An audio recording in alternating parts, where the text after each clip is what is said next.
بسم اللہ الرحمن الرحیم۔ گمنام ہیرو کے معزز ناظرین السلام علیکم۔ دوستو لائک ضرور کر دیا کریں، شکریہ۔ آئیے چلتے ہیں کہانی کی طرف۔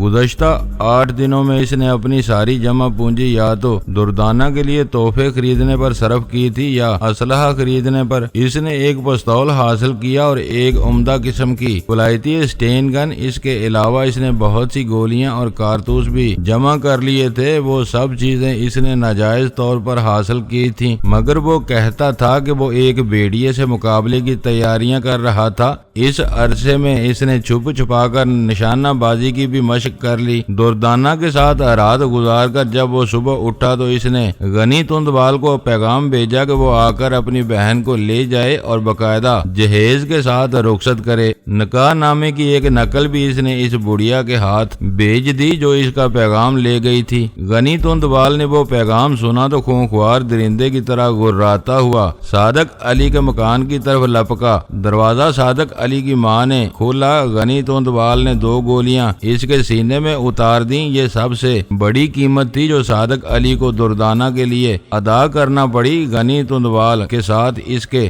2 بھائی اور ایک چچا اور 2 دوست بھی تھے۔ وہ دندناتے ہوئے صحن میں داخل ہوئے۔ غنی ہنکارا، باہر نکل اوئے چوہے کی اولاد، دیکھ ہم تیرے لیے کیا لائے ہیں۔ جو ہی یہ لفظ اس کے منہ سے نکلے صادق علی نے اسٹین گن کی گولی سے اسے بھون ڈالا۔ وہ سامنے ہی کھڑکی کے پردوں کے پیچھے دیوار کی اوٹ میں بیٹھا تھا اور سارا اسلحہ اس کے ہاتھ تلے تھا۔ اس نے صحن میں کھڑے ان سب آدمیوں پر باڑ مار دی۔ ان میں سے ایک بھی زندہ نہ بچ سکا۔ غنی تندبال کے وہم و گمان میں بھی یہ بات نہیں تھی کہ وہ بزدل سا اسکول ماسٹر اسلحہ لے کر اس کے مقابلے میں ڈٹ جائے گا۔ صادق علی کا صحن لاشوں سے اٹ گیا تھا۔ اپنی ماں کی لاش دروازے پر دیکھ کر اس کی دنیا ہی اندھیر ہو گئی تھی۔ وہ کہتا تھا کہ اسے یوں لگا جیسے اس کا اس دنیا میں کچھ بھی باقی نہیں رہا تھا۔ دردانہ اس وقت مکان کے پچھلے حصے میں تھی۔ گولیوں کی تڑ تڑ اس نے سنی تو بھاگتی ہوئی اس کمرے میں پہنچی جہاں صادق علی اسٹین گن لوڈ کر رہا تھا۔ اس کی نظر صحن میں اپنے 3 بھائیوں اور چچا کی لاشوں پر پڑی تو وہ چیخنے لگی، بال نوچنے لگی۔ صادق علی کو یوں محسوس ہوا جیسے وہ اپنے بھائیوں کا ماتم نہیں کر رہی، اسے گالی دے رہی ہے۔ چپ چپ ہو جا، یہ ڈرامہ بند کر کتیا، دیکھتی نہیں تیرے اس بدماش بھائی نے میری ماں کو قتل کر دیا ہے۔ وہ دیکھ تیری ساس کی لاش سامنے پڑی ہے، اس پر تجھے کوئی رونا نہیں آتا۔ اس کی یہ بات سن کر اس کا دماغ الٹ گیا۔ نفرت کی چنگاریاں اس کی آنکھوں سے پھوٹنے لگیں۔ اس نے صادق علی کے دائیں ہاتھ گولیوں کے ڈھیر کے نزدیک رکھے ہوئے پستولوں میں سے ایک اٹھا لیا۔ وہ بھرا ہوا پستول تھا۔ بھائیوں کی غم نے اسے اس حد تک ذہنی صدمہ پہنچایا تھا کہ اس نے پے در پہ صادق علی پر 3 فائر کر دیے۔ وہ اس آدمی کو ختم کر دینا چاہتی تھی، اس کی خاطر اپنی زندگی تباہ کر لی تھی، مگر صادق علی کی خوش قسمتی کے ایک بھی گولی اسے نہ لگی۔ اپنی اس ناکامی سے جھنجھلا کر دردانہ نے پستول کی نال اپنے منہ میں رکھ کر لبلبی دبا دی اور وہیں ڈھیر ہو گئی۔ صادق علی کی آنکھوں تلے اندھیرا چھا گیا۔ وہ لڑکی جس کے لیے اس کے چاروں طرف خون کا تالاب بن گیا تھا، جس کو حاصل کرنے کی تگ و دو میں اس کی بہن بھی زندگی کی سرحد سے گزر گئی اور اس کی ماں بھی۔ وہ لڑکی اپنے بھائیوں کی محبت میں اس قدر اندھی ہو گئی کہ اس نے صادق علی کو ہمیشہ ہمیشہ کے لیے دنیا کی خوشیوں سے محروم کر دیا۔ اس عرصے میں کسی نے تھانے میں اطلاع کر دی کہ غنی تندبال اس کے ساتھی مارے گئے ہیں۔ پولیس والوں کے لیے یہ اس سال کی سب سے بڑی خوش خبری تھی۔ تھانے دار ایک پوری گارد لے کر گلی میں آدم کا صاف ظاہر ہوا کہ وہ اگر صادق علی کو گرفتار کر لیتے تو اسے کبھی نہ بخشتے۔ اتنے آدمیوں کا خون تھا اس کی گردن پر۔ صادق علی ان سے بچنے کے لیے گھر کے پچھواڑے سے دیوار پھاند کر دوسرے مکان میں کودا اور پھر کوٹھے پھلانگتا دوڑتا ہوا وہ تیسری گلی میں نکل گیا۔ صادق علی نے مجھے بتایا کہ جب وہ اپنے گھر سے بھاگا تو جیب میں صرف 70 روپے تھے اور سیاہ کمبل کے نیچے اس نے کوٹ کی جیبیں گولیوں سے بھر رکھی تھیں، صرف ایک پستول تھا اس کے پاس، سب کچھ وہ وہیں چھوڑ آیا تھا۔ آنکھیں اس کی لہو روتی تھیں کہ وہ اپنی جس نے زندگی بھر اسے ہر مشکل اور مصیبت میں پناہ دی تھی اپنے ہاتھوں سے لحد میں بھی نہ اتار سکا۔ رہ رہ کر اسے اپنی ماں کی بے گور و کفن لاش دروازے میں پڑی دکھائی دیتی تھی۔ اس کی آنکھیں ایک عرصے تک ماں کی اس نہایت حسرت ناک موت سے بری رہیں۔ وہ اکبر کوٹ سے نکلا تو میاں والی کی باس میں جا بیٹھا، وہیں میری اس سے ملاقات ہوئی تھی۔ میں اس دن 2 ملزموں کو کندیاں سے میاں والی لے جا رہا تھا عدالت میں پیش کرنے کے لیے۔ اس وقت میں ہیڈ کانسٹیبل ہو چکا تھا۔ وہ دونوں ڈنگر چور تھے مگر اپنی مرضی سے یہ کام نہیں کرتے تھے، بلکہ مڑکال گاؤں کے ذمہ دار افضل جالا کے کہنے پر وہ آس پاس کے گاؤں میں تباہی مچاتے تھے، جس کے چاہتے تھے فصل اجاڑ دیتے تھے، آگ لگاتے تھے۔ جالا جس کا سر اپنے قدموں میں جھکانا چاہتا تھا اسے اپنے ان دونوں خوفناک گنڈوں کے ذریعے ذلیل کراتا تھا، اور میں نے بڑی تگ و دو کے بعد ان دونوں کو گرفتار کیا تھا۔ ایک کا نام جیلا تھا اور دوسرے کا سیلا۔ مجھے یقین تھا کہ ان کی گرفتاری اور عدالت کی طرف سے ان کو سزا دلوانے کے بدلے میں میری محکمانہ طور پر حوصلہ افزائی ہوگی، اسی لیے میں نے جی جان سے اس کیس پر محنت کی تھی، مگر مجھے افضل جالا کی قوت کا صحیح اندازہ نہیں تھا۔ اس وقت بس کندیاں سے 10 میل دور تھی جب 2 آدمیوں نے ہاتھ دے کر اسے رکوا لیا۔ وہ دونوں آدمی کھیسوں کی بکل مارے ہوئے تھے، بگڑے تگڑے جوان تھے وہ دونوں۔ وہ بس میں سوار ہوئے تو مجھے محسوس ہوا کہ وہ کوئی عام سے گنوار دیہاتی ہیں۔ سروں پر ان دونوں نے پگڑیاں باندھ رکھی تھیں۔ بس میں سوار ہو کر انہوں نے چاروں طرف بہت غور سے دیکھا اور پھر میرے سامنے والی خالی سیٹ پر آ کر بیٹھ گئے۔ جیلے اور سیلے کو انہوں نے بہت گہری نظر سے دیکھا۔ ایک بولا، ہشکے بھائی، یہ سرکاری مہمان بھی بیٹھے ہیں یہاں۔ کیوں بھائی؟ سائیکل چور کے اسکوٹر چور کس لیے باندھا ہے؟ خان صاحب، ان کو آپ نے، تمہیں کیا تکلیف ہے؟ تم اپنے کام سے کام رکھو، میں نے اسے ڈانٹ دیا۔ ہشکے بھائی، گولیاں بھی گرم ہیں اور حکیم بھی گرم ہے۔ کیوں بھائی؟ سوار خان، کیا خیال ہے تیرا؟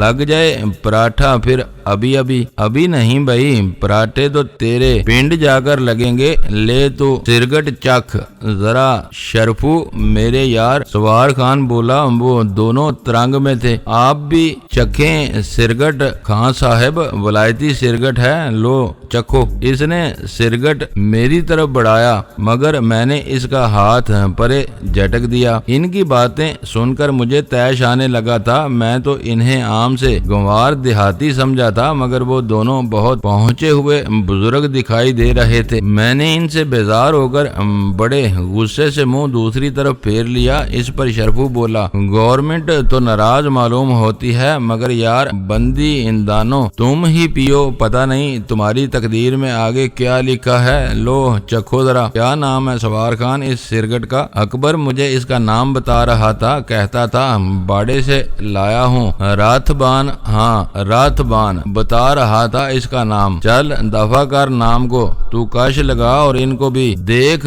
تو بھوکے کتے کی طرح زبان مار رہا ہے لبوں پر سرگٹ دیکھ کر۔ وہ یہ بکواس بند کرو اور آرام سے بیٹھو ورنہ چمڑی ادھیڑ دوں گا۔ میں نے ان کو پھر ڈانٹا۔ وہ دونوں مسکرا دیے۔ بڑے ڈھیٹ تھے وہ حرامزادے۔ سوار خان نے میری بات سنی انسنی کر کے جیلے اور سیلے کو ایک ایک سگریٹ سلگا کر تھما دیا اور وہ دونوں بہت مطمئن انداز میں کش لگانے لگے۔ لگتا تھا وہ چاروں آپس میں گھل مل گئے ہیں۔ میرے پاس اس وقت پکی رائفل تھی 303 کی اور وہ میں نے لوڈ کر رکھی تھی۔ دونوں ملزموں نے دیکھتے ہی دیکھتے وہ سگریٹ ختم کر دیے۔ لو اور چکھو یارو، پتہ نہیں پھر تمہیں کچھ مل بھی سکے گا کہ نہیں۔ یہ کہہ کر سوار نے ان دونوں کو ایک ایک سگریٹ اور دے دیا۔ ابھی ہم کندیاں سے 8 میل ہی آگے نکلے تھے کہ سوار خان نے ایک دم ہاتھ مار کر مجھ سے رائفل چھین لی۔ میں تو ہکا بکا رہ گیا۔ میں سوچ بھی نہیں سکتا تھا کہ کوئی